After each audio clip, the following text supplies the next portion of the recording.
The character I read for was terrorist number 4. Not number 1, not number 2, number 4. And I was already well into my comedy career at this point, so I didn't take it that serious. And I read my lines way over the top. And, you know, it was like, sit down, you will obey, or I'll kill you in the name of Allah, you know, stuff like that. And the director went nuts, and he was like, that was brilliant, Ahmad. Let me see you do it again, but this time with more, you know, Arab, you know how your people are very, you know, he's trying to say that we're angry, and I was just like, okay, angry, is that what you want? Yes, yes. So I did it one more time, and I got a call the next morning that they want to use me in this movie. And I started laughing on the phone because I wasn't even, like, I was making fun of the role. I wasn't trying to be like that. And that's what they want, though. Cet extrait que vous venez de voir, ce n'est pas un cas isolé. Des castings comme ça, il y en a eu plein. On pourrait prendre cette anecdote à la légère ou en rire, mais en réalité, elle illustre parfaitement le symptôme d'un siècle de cinéma qui a fabriqué les mêmes images en boucle. Celui du terroriste, de la danseuse du ventre, du charmeur de serpent, des acteurs blancs qui jouent des arabes, des femmes voilées qu'il faudrait absolument sauver. Tous ces clichés n'ont cessé d'envahir nos écrans sans qu'on ne s'en rende compte. Mais d'où vient cette obsession? On va tenter d'y répondre. Alors installez-vous confortablement, prenez quelque chose à grignoter, parce qu'aujourd'hui, on va analyser les origines de ce phénomène et plonger en profondeur dans les abysses de cette industrie.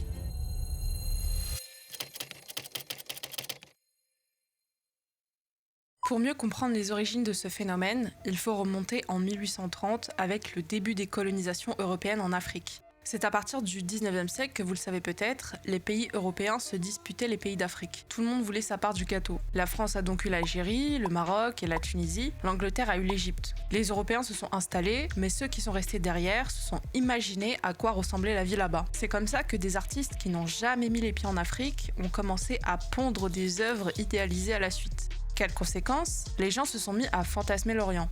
Ils voyaient des peintures de femmes qui dansaient nues dans des harems, des paysages qu'ils avaient jamais vus, et ça a créé une espèce d'imaginaire collectif d'un Orient mystérieux, sensuel, exotique, alors qu'encore une fois, la plupart n'ont jamais mis les pieds là-bas. Ce phénomène a un nom, l'orientalisme. Pour faire simple, c'est un courant artistique et littéraire qui fantasme complètement l'Orient. Le chercheur Edward Said va d'ailleurs aller plus loin. Pour lui, l'Occident a carrément inventé un Orient imaginaire pour se mettre en valeur. En décrivant un Orient qui serait irrationnel, archaïque ou soumis, l'Occident peut s'autoproclamer moderne, rationnel et fort. Cet imaginaire orientaliste va traverser l'Atlantique, et quand le cinéma naît aux États-Unis à la fin du 19e siècle, il va en hériter directement. We have this fictional setting called Arabland, a mythical theme park. And in Arabland, you know, you have the ominous music, you have the desert. We start with the desert, always the desert as a threatening place. We add an oasis, palm trees, a palace that has a torture chamber in the basement. The pasha sits there on his, posh cushions with harem maidens surrounding him. None of the harem maidens please him, so they abduct the blonde heroine from the West who doesn't want to be seduced. La personne que vous entendez, c'est Jack Shaheen, professeur américain qui a étudié la question dans son documentaire intitulé Hollywood et les Arabes, que je vous conseille vivement d'aller regarder. Il y a plusieurs points intéressants à analyser dans cet extrait, mais je vais d'abord commencer par parler des décors parce que c'est le plus frappant à mes yeux. Si vous êtes attentif, dans presque chaque film qui se passe en Orient, on vous montre systématiquement le désert. Et le message implicite derrière ce cliché, c'est que l'Orient serait un monde vide, figé dans le temps, sans gratte-ciel, sans voiture, oui parce que les gens se baladent tout le temps en chameau, sans modernité, peuplé uniquement de nomades. Même le choix des couleurs est calculé. Les réalisateurs utilisent souvent ce fameux filtre jaune, aussi appelé le Mexican Filter, qui donne l'impression d'une civilisation très ancienne, poussiéreuse, coincée avant l'ère moderne. Tout ça finit par ancrer une fausse idée dans nos têtes, celle d'un ailleurs totalement déconnecté de notre monde. Prenez les pyramides d'Égypte par exemple. Si je vous disais qu'il y a littéralement un Pizza Hut juste en face, est-ce que ça vous choque? Et pourtant c'est le cas. Mais pourquoi ça vous choque? Parce qu'on nous a vendu l'image de pyramides isolées au milieu du désert, alors qu'en réalité, elles sont entourées par des quartiers urbains. Cette idée d'un ailleurs, on la voit aussi dans les films de notre enfance. C'est pour dire à quel point ces images sont ancrées dans nos têtes depuis très longtemps. Vous avez peut-être déjà deviné de quel film je parle.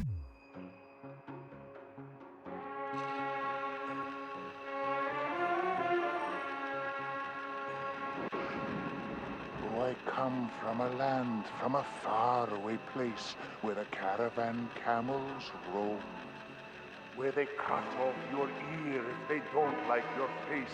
It's barbaric, but hey, it's home. Est-ce que j'ai besoin de parler? Je vais vous mettre les paroles à l'écran. Il faut savoir que ce sont les paroles originales de la chanson parce qu'ils ont modifié les paroles après une polémique. Mais devinez quelle phrase ils ont enlevée. C'était l'oreille. Bien joué pour ceux qui ont deviné. Donc voilà le début de Aladdin. Vous voyez les images qu'ils mettent dans la tête des enfants? Les Arabes sont des barbares, parce que oui, ils ont gardé cette phrase, qui galopent en chameau et qui coupent des oreilles. Mais bref, on va en reparler plus en détail plus tard, parce que franchement, ce film est scandaleux. Désolé d'ailleurs si c'est votre Disney préféré.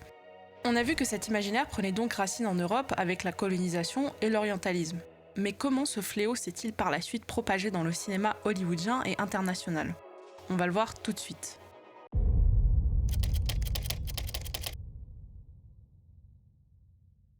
On va pas se mentir, le cinéma c'est une des armes de persuasion la plus efficace au monde.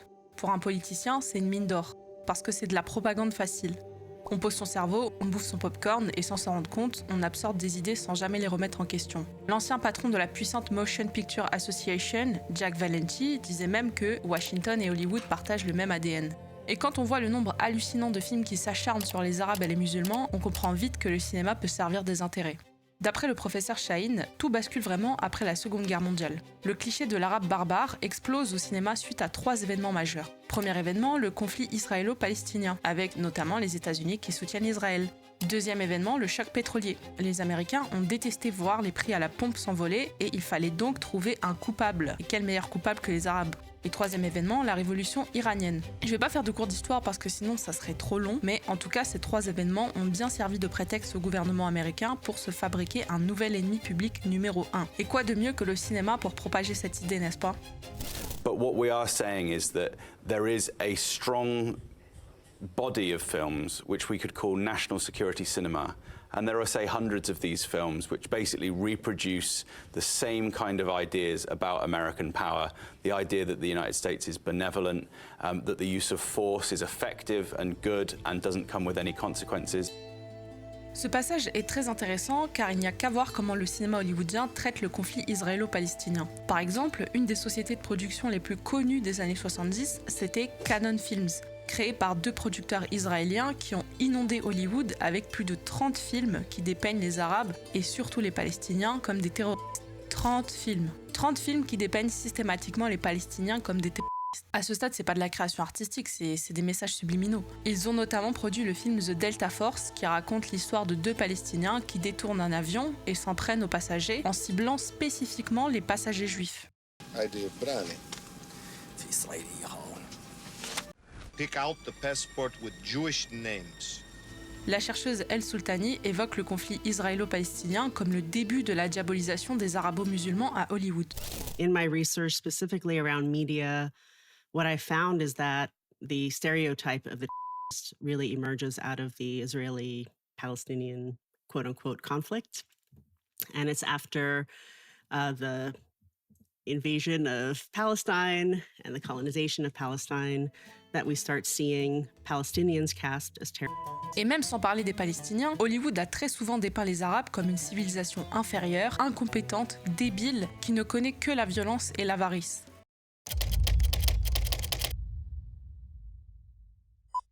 La figure de l'arabe con et incompétent est présente dans énormément de films d'action ou de comédies des années 80 et 90.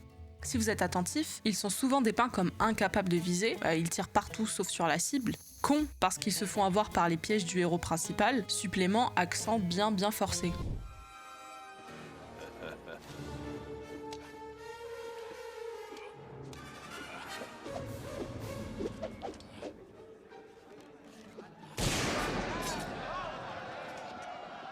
Sauf que souvenez-vous de ce que je vous ai dit sur l'orientalisme et l'analyse d'Edward Said.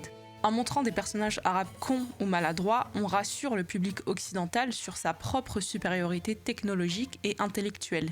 Mais je vais même aller encore plus loin. Je pense que c'est une stratégie de propagande qui participe à déshumaniser les personnes arabes et supprime complètement notre empathie. Je m'explique. Pour comprendre comment Hollywood manipule notre empathie, il faut s'appuyer sur une recherche majeure en psychologie sociale, le modèle du contenu des stéréotypes élaboré par Susan Fiske. En gros, pour la faire simple, face à un groupe d'inconnus, notre cerveau cherche immédiatement à répondre à 2 questions. Première question, est-ce que cette personne est bienveillante ou malveillante? Deuxième question, est-ce qu'elle est compétente ou incompétente? On va faire un graphique pour mieux comprendre. La première question sert à évaluer les intentions de quelqu'un. C'est ce que les chercheurs appellent warmth, qui donne littéralement chaleur, mais on va appeler ça la bienveillance. Donc plus on juge que quelqu'un est bienveillant, plus on se sent en sécurité. Et pour l'autre question, elle nous permet d'évaluer les capacités de quelqu'un, que ce soit les capacités intellectuelles, physiques, etc. On appelle ça la compétence. Plus on juge qu'une personne est compétente, plus on va l'envier ou en avoir peur selon ses intentions. Pour l'instant, rien de vraiment étonnant. C'était la première étape. Maintenant, la seconde étape consiste à analyser les émotions que ces réponses suscitent en nous. En fonction de où on se situe dans le graphique, les chercheurs ont identifié 4 réactions émotionnelles face à notre jugement. Première émotion, l'admiration. On admire les gens qu'on considère bienveillants et compétents. L'exemple utilisé dans les travaux de recherche, c'est l'exemple des athlètes. La deuxième émotion, c'est la pitié. On a pitié des gens qu'on juge bienveillants mais incompétents.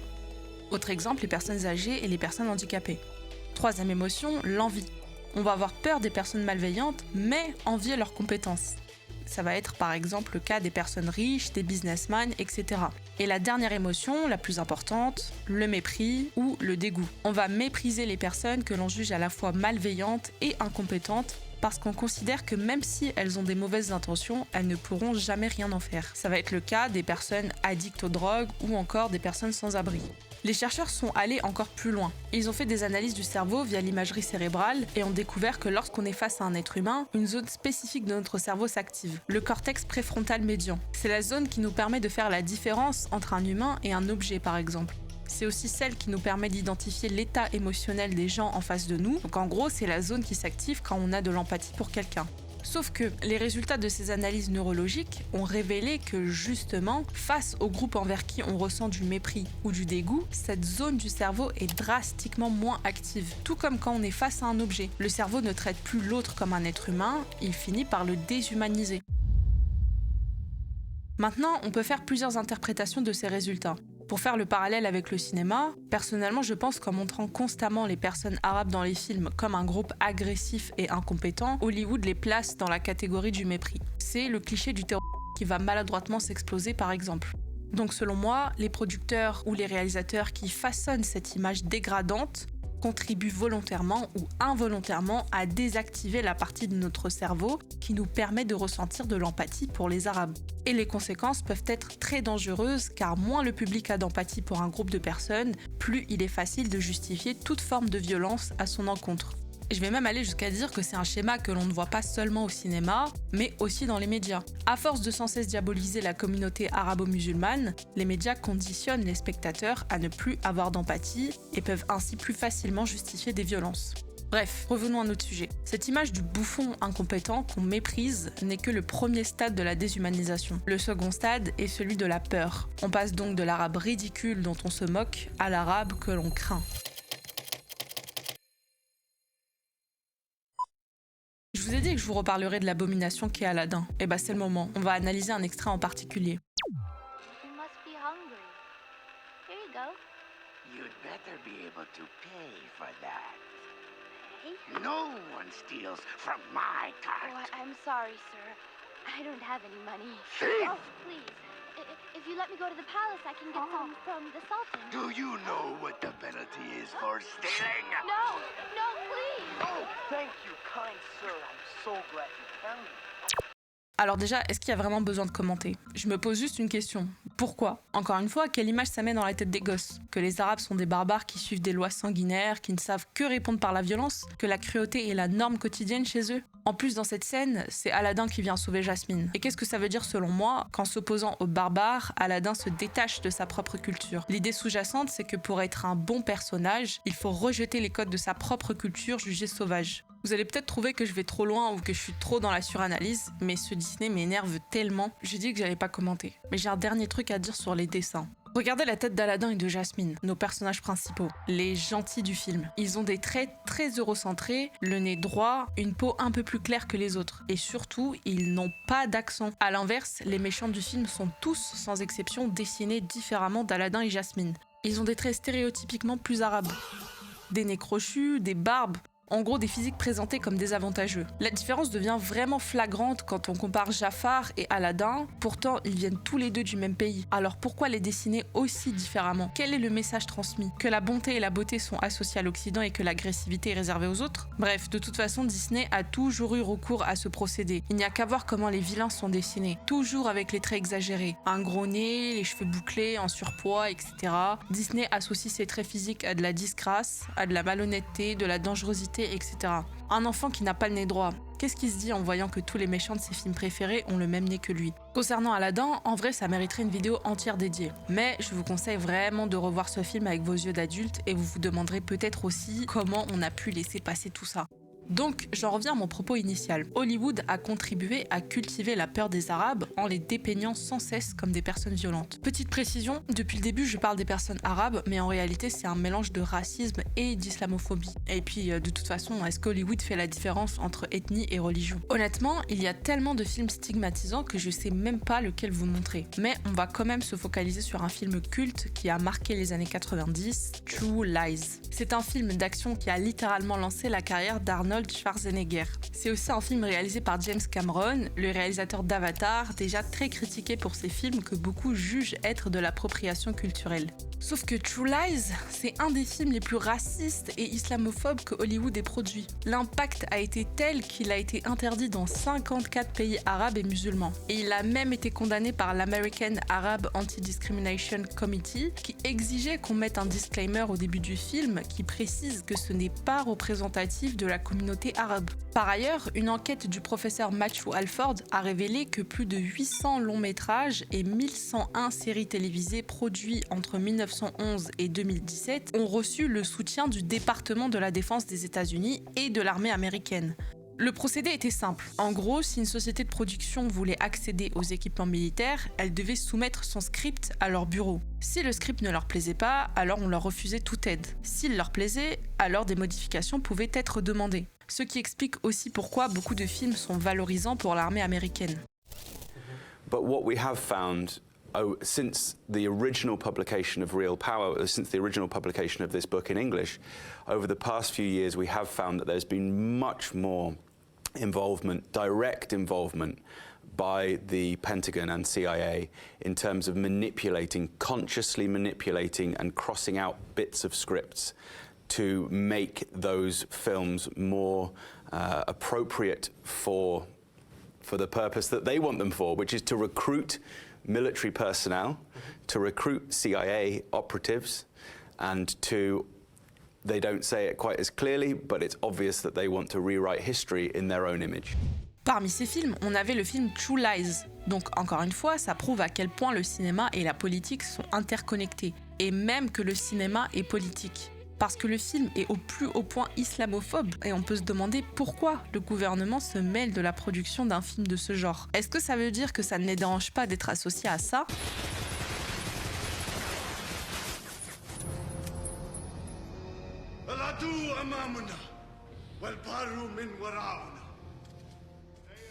C'est tellement stéréotypé que ça en devient presque comique. Déjà, l'acteur qui joue le chef terroriste est un acteur pakistanais, ce qui explique son arabe approximatif. Ça reflète déjà la paresse des studios hollywoodiens qui ont littéralement pris n'importe quel mec qui ressemble à peu près à un arabe et qui parle à peu près la langue, et ils se sont dit ça passe. Et franchement, est-ce qu'il y a beaucoup de choses à dire? Si vous avez envie de vous faire du mal, allez voir le film. De toute façon, c'est un enchaînement de clichés et ça illustre bien ce dont j'ai parlé plus tôt avec la caricature de l'arabe bouffon et incompétent et dangereux. En sortant du cinéma, on apprend quoi du film? Que les musulmans sont violents. Non seulement ce film fait des amalgames graves, mais en plus, en vous montrant des images comme ça, il crée un sentiment de peur. Et vous vous doutez bien qu'après les événements du 11 septembre, ça n'a fait qu'empirer. Il y a encore tellement de films dont je pourrais parler, mais déjà que la vidéo est longue, je pense qu'on peut s'arrêter là pour les clichés du terrorisme. En revanche, il y en a un autre qui ressort aussi beaucoup, celui de l'homme qui violente les femmes.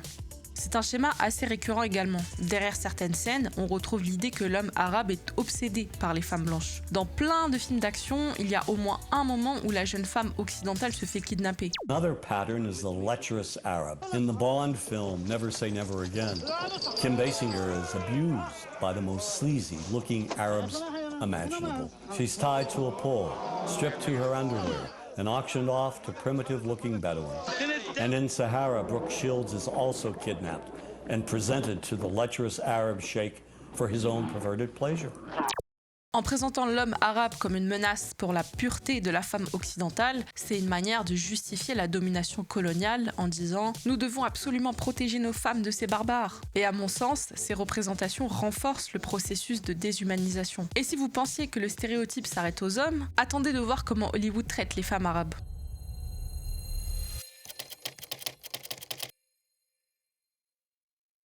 Les femmes arabes subissent une double peine, le racisme et le sexisme. Hollywood leur réserve systématiquement 3 cases. Première case, celle de la danseuse du ventre hyper sexualisée. Ventre nu, voile transparent, bijoux au nombril, elle n'existe que pour le regard des hommes. Elle n'a aucune ambition, ni nom, ni voix, ni histoire. Deuxième case, celle de la femme opprimée. Généralement, elle porte le voile, elle est silencieuse et soumise. Elle incarne ce que l'Occident rêverait de libérer. Troisième case, celle de la terroriste. C'est une fanatique religieuse motivée par la haine de l'Occident, mais généralement, elle est aussi incompétente. Et en dehors de ces 3 cases, rien. Les femmes arabes ordinaires sont absentes des écrans. Une étude publiée dans le Journal of International Women's Studies de 2022 a analysé les personnages féminins arabes dans les grands films hollywoodiens. Résultat, plus de la moitié sont des figurantes non identifiées. D'autres ne sont désignées que par leur relation à un homme. La femme de machin...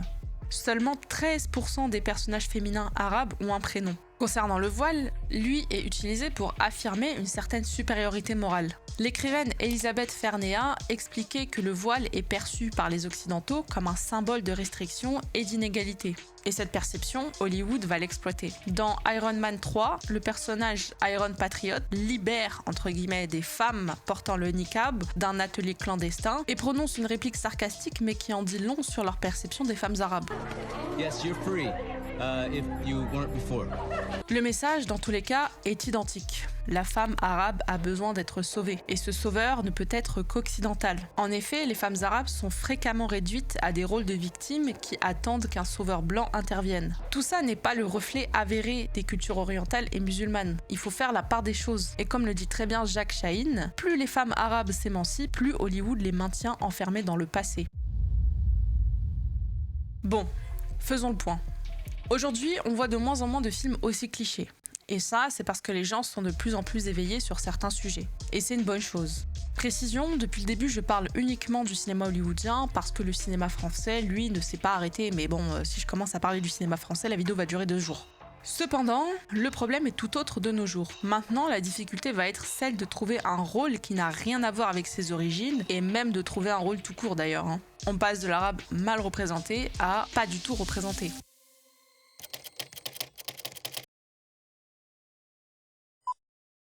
خلي بالك المشكله اللي احنا شايفينها اليومين دول الريبريزنتيشن او الاوثنتسيتي مهمه قوي لو مثلا هتعمل دور واحد تيرورست او هتعمل دور واحد شرير بس لو واحد طيب او عادي او يعني عادي شخصيه عاديه يعني في المسلسل وبيحصل لها اللي بيحصل لها لا يبقى عادي يعني ممكن نجيب واحد من ثقافه مختلفه وعادي ونقول عليه مصري ونقول عليه عربي لا this is not correct we're not interchangeable.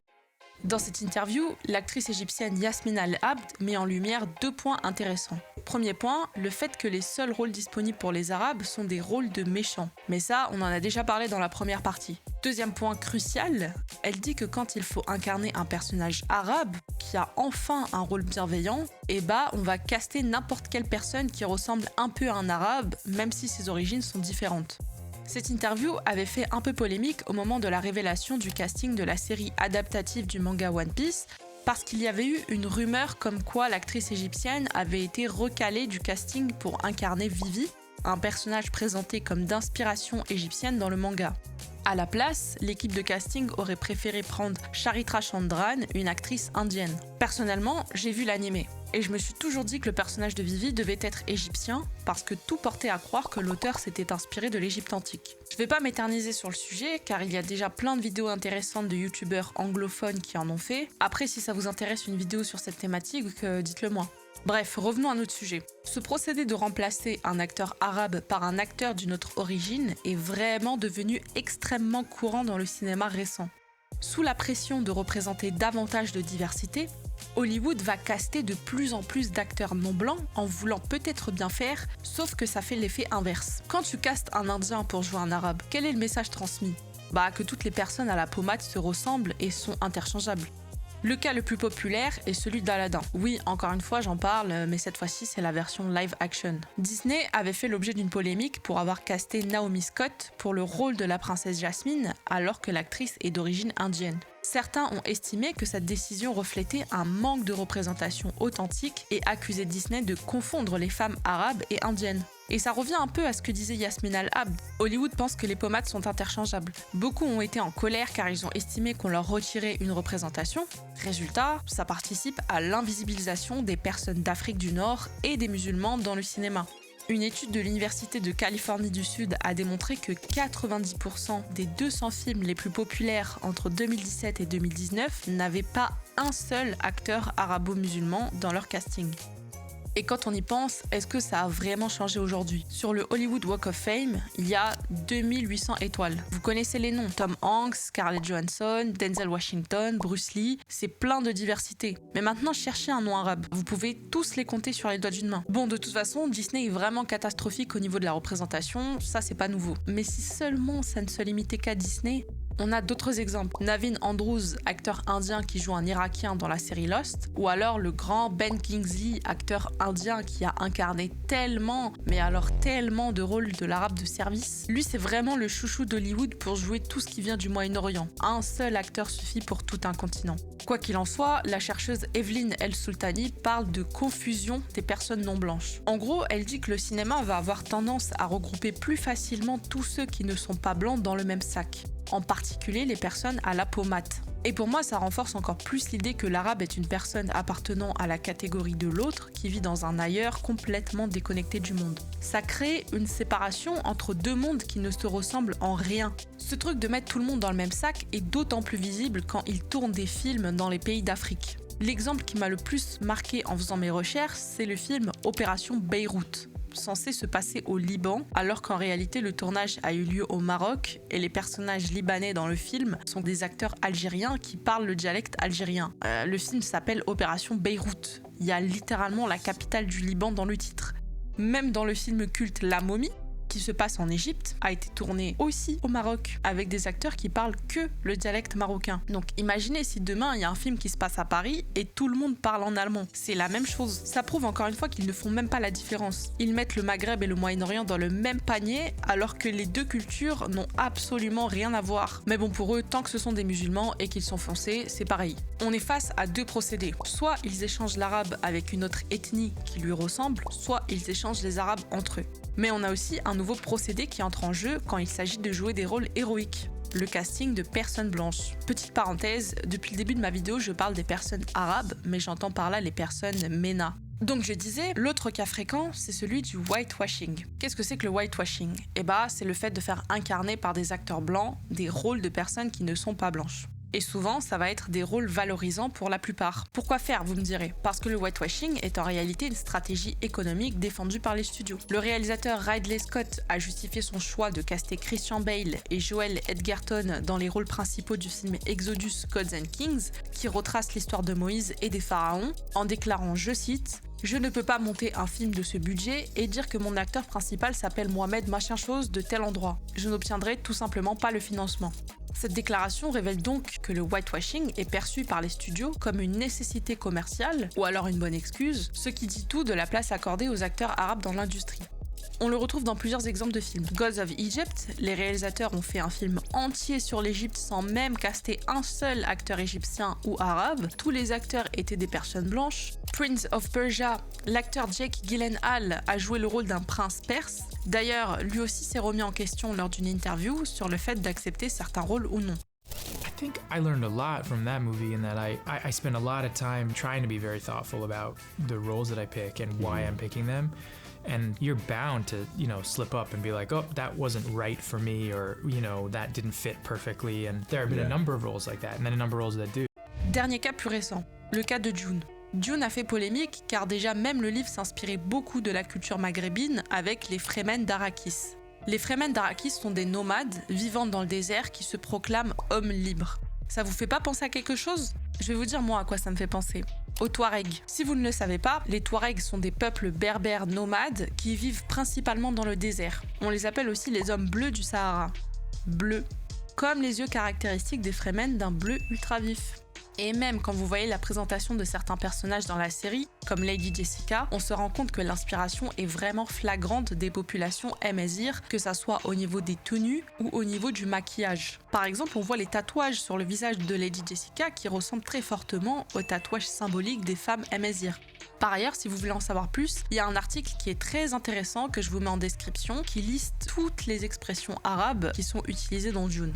Dans ce film, ils n'ont même pas pris la peine de caster un seul acteur MENA. Et l'excuse utilisée, c'est que Dune relève purement de la science-fiction, donc ça n'est pas vraiment important d'avoir des références concrètes à la réalité. Pourtant, même si c'est de la SF, il est clair que Dune a des inspirations de la culture maghrébine qui sont évidentes. Alors pourquoi ne pas l'assumer et invisibiliser ceux qui pourront le mieux représenter leur propre culture ?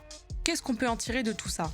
Selon moi, ça traduit le fait que l'identité arabe n'appartient pas aux Arabes, qu'elle peut être portée par un blanc quand elle est valorisée, jouée par n'importe quel acteur non blanc quand elle est neutre, et laissée aux vrais acteurs arabes uniquement quand le rôle est stigmatisant.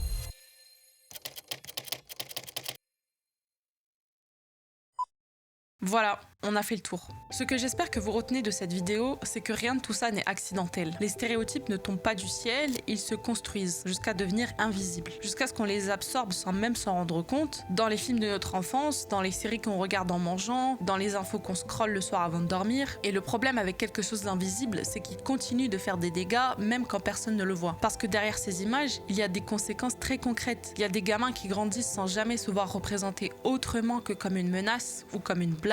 Il y a des acteurs et des actrices qui passent des castings toute leur vie pour des rôles qui les rabaissent ou qui ne les voient tout simplement pas. Il y a une communauté entière dont on a effacé la complexité et l'humanité. Est-ce que les choses changent aujourd'hui ? Oui, mais honnêtement, ça va un peu trop lentement à mon goût. Pour moi, ça va être dur d'effacer un siècle de mauvaise représentation. Et surtout, le vrai changement ne viendra pas d'un casting de bonne volonté, il viendra le jour où les Arabes n'auront plus besoin de demander la permission de raconter leur propre histoire. Du jour où les scénaristes, les réalisateurs, les producteurs arabes auront les mêmes ressources, les mêmes opportunités et surtout les mêmes plateformes que les occidentaux. Parce que la représentation authentique commence avant tout par se construire de l'intérieur. Et ça commence aussi par nous, par ce qu'on choisit de regarder. Et concrètement, qu'est-ce qu'on pourrait faire ?